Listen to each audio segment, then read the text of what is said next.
Bonjour à tous, je suis heureuse de vous retrouver pour cet enseignement sur le don de la parole de sagesse.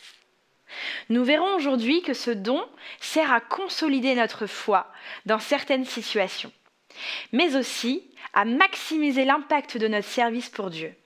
Écoutons Franck nous en dire plus. Bonjour et bienvenue dans Revivaliste. Nous allons poursuivre notre étude sur la parole de sagesse. Et c'est l'apôtre Paul qui s'adresse à nous dans la première aux Corinthiens, chapitre 12. C'est le chapitre sur les dons spirituels. À partir du verset 4, il écrit ceci. Il y a diversité de dons, mais le même esprit. Diversité de ministères, mais le même Seigneur. Diversité d'opérations, mais le même Dieu qui opère tout en tous. Or, à chacun, la manifestation de l'Esprit est donnée pour l'utilité commune. En effet, à l'un est donné par l'Esprit une parole de sagesse, à un autre une parole de connaissance selon le même Esprit, à un autre la foi par le même Esprit, à un autre le don des guérisons par le même Esprit, à un autre le don d'opérer des miracles, à un autre la prophétie, à un autre le discernement des esprits, à un autre la diversité des langues, à un autre l'interprétation des langues. Un seul et même esprit opère toutes ces choses, les distribuant à chacun en particulier comme il veut. Gloire à Dieu. Dans cette énumération des dons spirituels que l'apôtre Paul communique aux membres de l'Assemblée de Corinthe figure un don que nous ne recherchons pas suffisamment à mon sens, c'est celui de la parole de sagesse. Au sein du peuple de Pentecôte, je constate que les dons spirituels les plus pratiqués sont généralement les dons d'inspiration. Quant à ceux qui font le plus rêver, il s'agit sans conteste des dons de puissance. Et entre ces deux catégories se trouve celle des dons de révélation, à laquelle appartient le don de la parole de sagesse. Il nous faut cependant bien réaliser que nous n'entrerons pas pleinement dans l'exercice des dons de puissance tant que nous n'évoluerons pas au sein des dons de révélation. Notre Père est rempli de sagesse. Je l'ai souvent personnellement constaté. La vague de la révélation m'a permis de surfer ensuite sur la vague de la puissance. Dans l'esprit de beaucoup, la parole de sagesse apparaît bien trop souvent comme un don plutôt indolent, alors qu'il n'en est rien. Ce don contribue non seulement à consolider notre foi dans certaines situations, mais aussi à maximiser l'impact de notre service pour Dieu. Certains projets ou défis ne peuvent être relevés sans le soutien dynamique de dons spirituels. Le témoignage suivant en est la parfaite illustration. Il met en évidence l'expression de plusieurs dons spirituels comme la parole de connaissance, le don de foi et la parole de sagesse. En janvier 1998, le Seigneur travaille mon cœur alors que je me trouve à bord d'un avion qui me ramène vers Paris. Je viens de vivre une campagne d'évangélisation bénie au Togo, à Takpamé, une ville qui est située dans le nord du pays, où j'ai été le témoin privilégié d'œuvres merveilleuses accomplies par le Saint-Esprit. Des milliers se sont avancés pour recevoir Jésus. Le dernier jour de cette campagne, l'auditoire a même été estimé à plus de 25 000 personnes. Je viens de vivre ma première vraie campagne de masse et je suis déjà en train d'imaginer les prochaines. Les guérisons spectaculaires, toutes ces vies changées, grâce à la puissance de Jésus ressuscité, repassent en boucle dans mon esprit. Je suis comme submergé par ces images, je suis gagné par une forme d'ivresse et je pense à tout ce que je vais pouvoir raconter à mon épouse. Je réfléchis aussi à l'avenir de notre ministère. Un an plus tôt, quelques jours après le dépôt des statuts de notre association préfecture de l'Aube, l'évangéliste Reinhard Bonke nous avait reçus, Liliana et moi, dans ses locaux à Francfort. Il nous avait encouragés à répondre à notre appel et nous avait imposé les mains réclamant une puissante onction sur notre ministère. Et là, j'étais en train de vivre ce que nous avions demandé ensemble dans la prière. Et alors que je me trouve dans cet avion à 10 000 mètres d'altitude, je pense qu'il faut envisager sérieusement de mettre sur pied une base en Afrique. La moisson est là, debout sur ses pieds, prête à être coupée. Elle n'attend plus que nous. Je pense que la meilleure des choses à faire dans cet avion est de prier, mais aussi de rendre grâce au Seigneur pour les œuvres accomplies.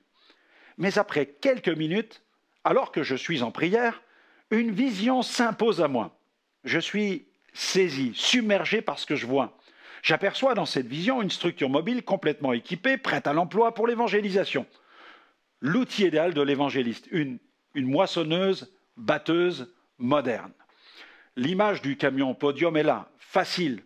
Je n'ai plus qu'à la reproduire. Alors rapidement, je prends mon stylo et je commence à dessiner les plans sur une serviette en papier aux couleurs d'Air France.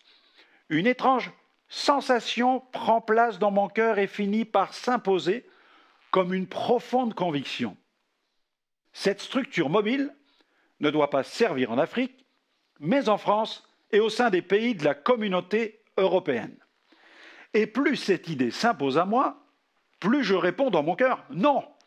Et à ce moment-là, tout se bouscule en moi. La France, l'Europe, ce n'est pas l'Afrique. Jamais les autorités ne permettront qu'un tel véhicule occupe l'espace public. Cette idée ne peut pas venir de Dieu, elle ne peut venir que de ma chair. Alors, je la chasse, mais elle revient. Je la chasse encore, mais elle s'accroche toujours plus à moi. Alors mon esprit est en lutte, c'est de la pure folie, c'est impossible. Au bout de quelques minutes, je réalise que je suis en train de lutter avec l'Esprit de Dieu. Finalement, je m'humilie devant le Seigneur et je lui demande pardon car rien ne lui est impossible. La parole est là, plantée dans mon cœur. Cette parole de connaissance fait jaillir à ce moment précis l'expression d'un don de foi qui va me porter pendant 15 années. À mon arrivée à l'aéroport Paris-Charles de Gaulle, je sors de l'avion habité par une forme de conviction, une ferme conviction. Dieu va le faire, Dieu va le faire. C'est comme un don de foi. Quand va-t-il le faire? Je ne sais pas, mais je suis certain d'une chose, il va le faire. Sans plus attendre, je partage cette vision autour de moi et je ne vous cache pas que les avis sont très partagés. Certains m'encouragent, d'autres se montrent plutôt sceptiques, perplexes. Ça va coûter de l'argent, il faut des chauffeurs, des sonorisateurs, un programme, des invitations, une sono, etc. Et surtout, il faut un camion podium. Pendant 5 ans, oui, je prie quotidiennement pour l'accomplissement de cette vision. Je demande un semi-remorque au Seigneur dans la prière. Et durant mes nombreux déplacements sur les routes de France, vous l'imaginez, j'en croise des milliers. Alors je me mets à imaginer comment sera le mien. Et à chaque fois, je prie, Seigneur, comment vas-tu faire pour me donner un tel véhicule? Tu sais que nous n'avons pas les moyens de payer, ni même de l'équiper, et encore moins de le transformer. La bataille était très rude. Alors les années passent et ma foi dans ce projet s'étiole peu à peu. En 2003, je n'y crois plus vraiment. 5 années se sont déjà écoulées.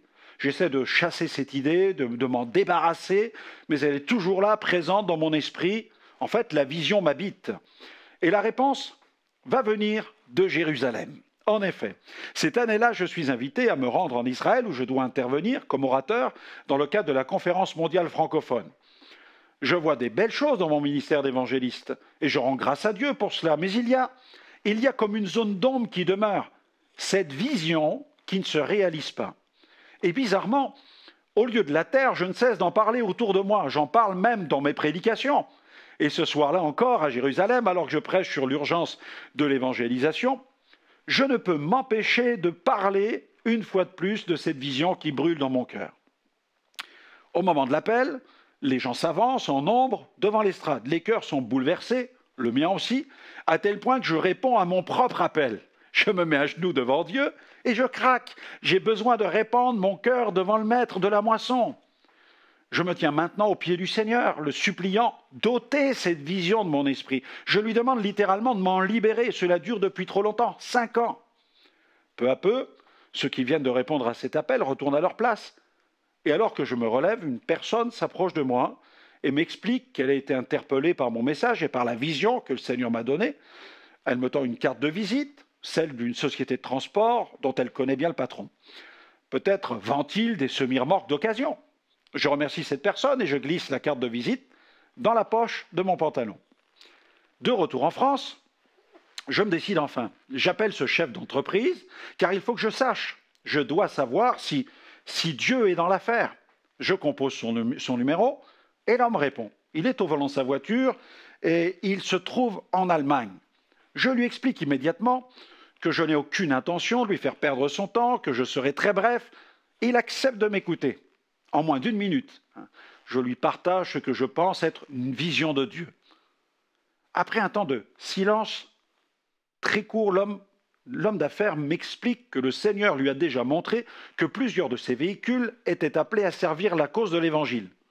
Il est stupéfait et ne peut cacher sa surprise. Quant à moi, je suis là dans mon bureau abasourdi.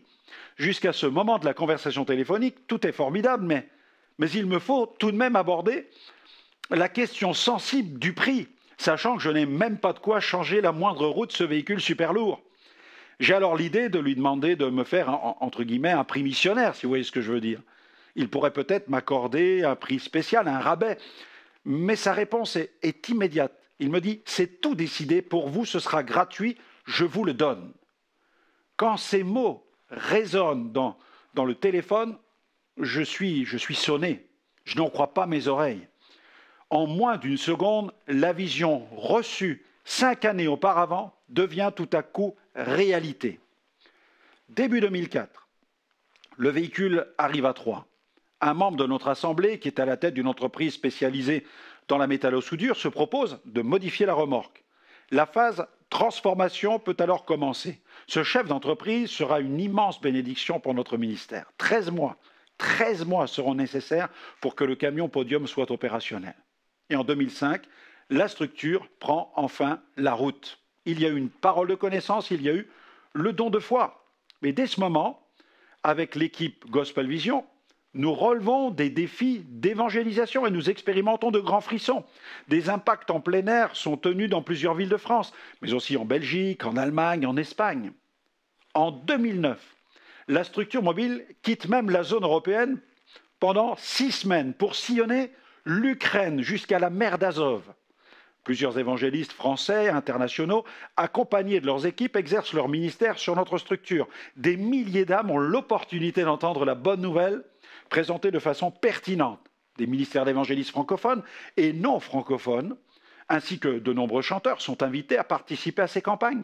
Cet outil favorise non seulement la convergence des ministères, mais aussi leur émergence. Au cours des 4 premières années, seules les forces vives des églises locales interviennent sur le podium pour appuyer les évangélistes qui, eux, ont la charge de la proclamation publique. Il y a aussi des groupes, il y a des chorales. Mais en 2009, de retour d'Ukraine, j'ai le sentiment que le Seigneur veut mettre le turbo dans cette œuvre. J'ai la conviction que la jeunesse doit participer à cette formidable expérience. Au cours d'un moment de prière, le Seigneur m'a parlé de façon très claire avec ces quelques mots qui ont transpercé mon cœur, une parole de sagesse. Il m'a dit « Inspire la jeunesse ». Il y a eu donc une parole de connaissance avec cette vision dans l'avion qui a fait naître ce don de foi et ensuite le soutien d'une parole de sagesse. À y regarder de plus près, cette parole que j'ai souvent associée à une parole de connaissance a toute la dimension d'une parole de sagesse. Elle fut simple, courte, directe. Elle résonna avec force dans mon cœur et elle me mit en quelque sorte sur les rails. Elle contribua à libérer le potentiel immense d'un grand nombre de forces vives pendant plusieurs années, et ce, dans plusieurs pays d'Europe. La sagesse peut libérer la puissance. J'avoue qu'à l'âge de 42 ans, j'avais pris, à cette époque, j'avais pris de la distance quant au travail parmi les jeunes, laissant la place à de plus jeunes ministères. Mais cette parole fut si claire qu'elle fit jaillir une foi sans faille pour la création d'une branche jeunesse au sein de notre ministère qui allait porter ce nom, les Gospel Vision Troops. Nous avons alors décidé de mettre sur pied des missions court terme en proposant à la jeunesse de vivre des aventures missionnaires sur le continent européen. Et en seulement quelques semaines, des équipes de jeunes se sont montées. Ils ont répondu avec un immense enthousiasme. Ils ont ainsi participé au premier Gospel Vision Tour en 2010.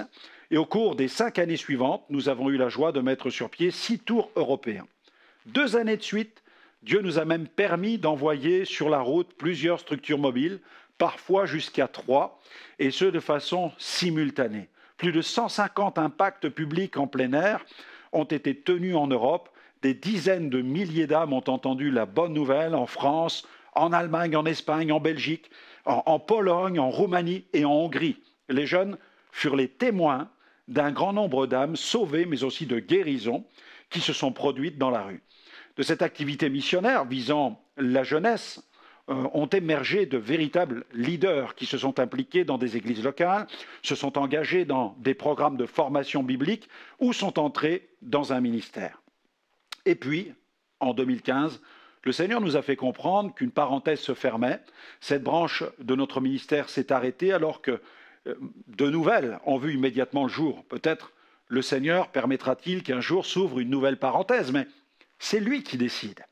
Mais aujourd'hui, quand je regarde dans le rétroviseur, je me rends compte que cette œuvre n'aurait pas été possible sans la manifestation de plusieurs dons spirituels qui se sont parfaitement complétés. Ils m'ont inspiré, conduit et porté. Aspirer à la sagesse d'en haut. Il nous faut aspirer. Je crois que l'une des voies par excellence qui permettent d'expérimenter la sagesse, c'est bien entendu l'amour. Vous connaissez ce chapitre 13 de la première aux Corinthiens. Mais c'est aussi le désir d'aspirer à vivre avec plus de sagesse. La description de la charité, de l'amour que Paul nous présente contient cette sagesse spirituelle tellement nécessaire à l'exercice des dons spirituels. Dans 1 Corinthiens, chapitre 13, versets 4 à 7, Paul écrit ceci. « La charité est patiente, elle est pleine de bonté. La charité n'est point envieuse, la charité ne se vante point, elle ne s'enfle point d'orgueil, elle ne fait rien de malhonnête, elle ne cherche point son intérêt, elle ne s'irrite point, elle ne soupçonne point le mal, mais elle ne se réjouit point de l'injustice, mais elle se réjouit de la vérité. Elle excuse tout, elle croit tout, elle espère tout, elle supporte tout. » Et Paul n'a pas manqué de rappeler au jeune serviteur Timothée quel est cet esprit qu'il a reçu. Dans 2 Timothée, chapitre 1, verset 7, ce n'est pas un esprit de timidité que Dieu nous a donné, mais un esprit de force, d'amour et de sagesse. Dans ce passage, Paul souligne l'importance de l'équilibre. La force sans amour n'est que brutalité, et la force sans sagesse est destructrice. Réclamons au Père la sagesse spirituelle, mais demandons-la avec foi. Dans Jacques chapitre 1er, versets 5 à 8, il écrit ceci. « Si quelqu'un d'entre vous manque de sagesse, qu'il la demande à Dieu, qui donne à tous simplement et sans reproche, elle lui sera donnée, mais qu'il la demande avec foi, sans douter. Car celui qui doute est semblable au flot de la mer, agité par le vent et poussé de côté et d'autre. Qu'un tel homme ne s'imagine pas qu'il recevra quelque chose du Seigneur. C'est un homme irrésolu, inconstant dans toutes ses voies. » Et puis, appliquons notre cœur à la sagesse en le plongeant dans le livre de sagesse par excellence, les Saintes Écritures qui peuvent nous rendre sages à salut. Regardez ce que Paul déclare dans la 2e à Timothée, chapitre 3, versets 14 à 17. Il lui adresse cette exhortation. « Toi, demeure dans les choses que tu as apprises et reconnues certaines, sachant de qui tu les as apprises, dès ton enfance. Tu connais les saintes lettres qui peuvent te rendre sage à salut par la foi en Jésus-Christ. Toute écriture est inspirée de Dieu, est utile pour enseigner, pour convaincre, pour corriger, pour instruire dans la justice, afin que l'homme de Dieu soit accompli et propre à toute bonne œuvre. » C'est ce que fit le roi Salomon. Il a appliqué son cœur à la sagesse. Nous pouvons lire dans Ecclésiaste chapitre 8, versets 16 à 17, il dit ceci. « Lorsque j'ai appliqué mon cœur à connaître la sagesse et à considérer les choses qui se passent sur la terre, car les yeux de l'homme ne goûtent le sommeil ni jour ni nuit, j'ai vu toute l'œuvre de Dieu, j'ai vu que l'homme ne peut pas trouver ce qui se fait sous le soleil. Il a beau se fatiguer à chercher, il ne trouve pas, et même si le sage veut connaître, il ne peut pas trouver. » Cette sagesse, puisée dans les Écritures, nous accorde le discernement nécessaire et nous permet de bâtir une vie solide, que ce soit sur le plan spirituel, mais aussi au plan familial et social. Dans le livre des Proverbes, chapitre 8, verset 12, « Moi, la sagesse, j'ai pour demeure le discernement et je possède la science de la réflexion. » Proverbe 9, verset 1er, « La sagesse a bâti sa maison, elle a taillé 7 colonnes. » La sagesse touche directement à la nature divine, sachant que Dieu a créé le monde et l'univers selon sa sagesse. Dans Jérémie, chapitre 10, verset 12, « Il a créé la terre par sa puissance, il a fondé le monde par sa sagesse. Il a étendu les cieux par son intelligence. » Proverbe, chapitre 8, versets 22 à 31. L'Éternel m'a créé la première de ses œuvres, avant ses œuvres les plus anciennes. J'ai été établi depuis l'éternité, dès le commencement, avant l'origine de la terre. Je fus enfanté quand il n'y avait point d'abîme, point de source chargée d'eau, avant que les montagnes soient affermies, avant que les collines existent, je fus enfanté. Il n'avait encore fait ni la terre, ni les campagnes, ni le premier atome de la poussière du monde.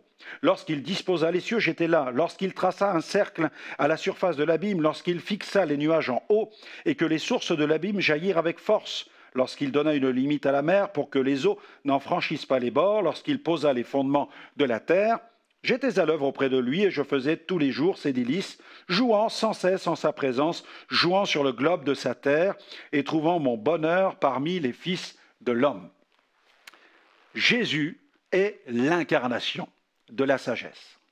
Alors qu'il n'était âgé que d'une douzaine d'années, Jésus stupéfia littéralement ses parents en débattant à l'intérieur du temple avec des docteurs de la loi. Ces leaders religieux ne pouvaient cacher leur étonnement. Dans Luc chapitre 2, versets 42 à 52. Lorsqu'il fut âgé de 12 ans, ils y montèrent selon la coutume de la fête. Puis, quand les jours furent écoulés et qu'ils s'en retournèrent, l'enfant Jésus resta à Jérusalem. Son père et sa mère ne s'en aperçurent pas. Croyant qu'il était avec leurs compagnons de voyage, ils firent une journée de chemin et le cherchèrent parmi leurs parents et leurs connaissances. Mais ne l'ayant pas trouvé, ils retournèrent à Jérusalem pour le chercher. Au bout de 3 jours, ils le trouvèrent dans le temple, assis au milieu des docteurs, les écoutant et les interrogeant. Tous ceux qui l'entendaient étaient frappés de son intelligence et de ses réponses. Quand ses parents le virent, ils furent saisis d'étonnement, et sa mère lui dit « Mon enfant, pourquoi tu agis de la sorte avec nous? Voici ton père et moi, nous te cherchions avec angoisse. » Il leur dit « Pourquoi me cherchiez-vous? Ne saviez-vous pas qu'il faut que je m'occupe des affaires de mon père ?» Mais ils ne comprirent pas ce qu'il leur disait. Puis il descendit avec eux pour aller à Nazareth, et il leur était soumis. Sa mère gardait toutes ces choses dans son cœur, et Jésus croissait en sagesse, en stature et en grâce devant Dieu et devant les hommes. Jésus manifesta cette sagesse d'en haut tout au long de son ministère terrestre. Dans Matthieu 13, 54, s'étant rendu dans sa patrie, il enseignait dans la synagogue, de sorte que ceux qui l'entendirent étaient étonnés et disaient « D'où lui viennent cette sagesse et ces miracles ?» Jésus était rempli de toute la plénitude de Dieu. Il demeure pour l'Église l'incarnation de la sagesse. Il est ce don de la plénitude de la sagesse accordé à l'Église. Le Père a voulu que tous les trésors de la sagesse et de la connaissance soient déversés avec plénitude dans le Fils de Dieu. Colossiens chapitre 2, verset 3, Paul écrit « Le mystère de Dieu, savoir Christ, mystère dans lequel sont cachés tous les trésors de la sagesse et de la science. » Cette folie du Christ crucifié est la manifestation de la pleine sagesse de Dieu et de son dessein pour le salut des âmes perdues.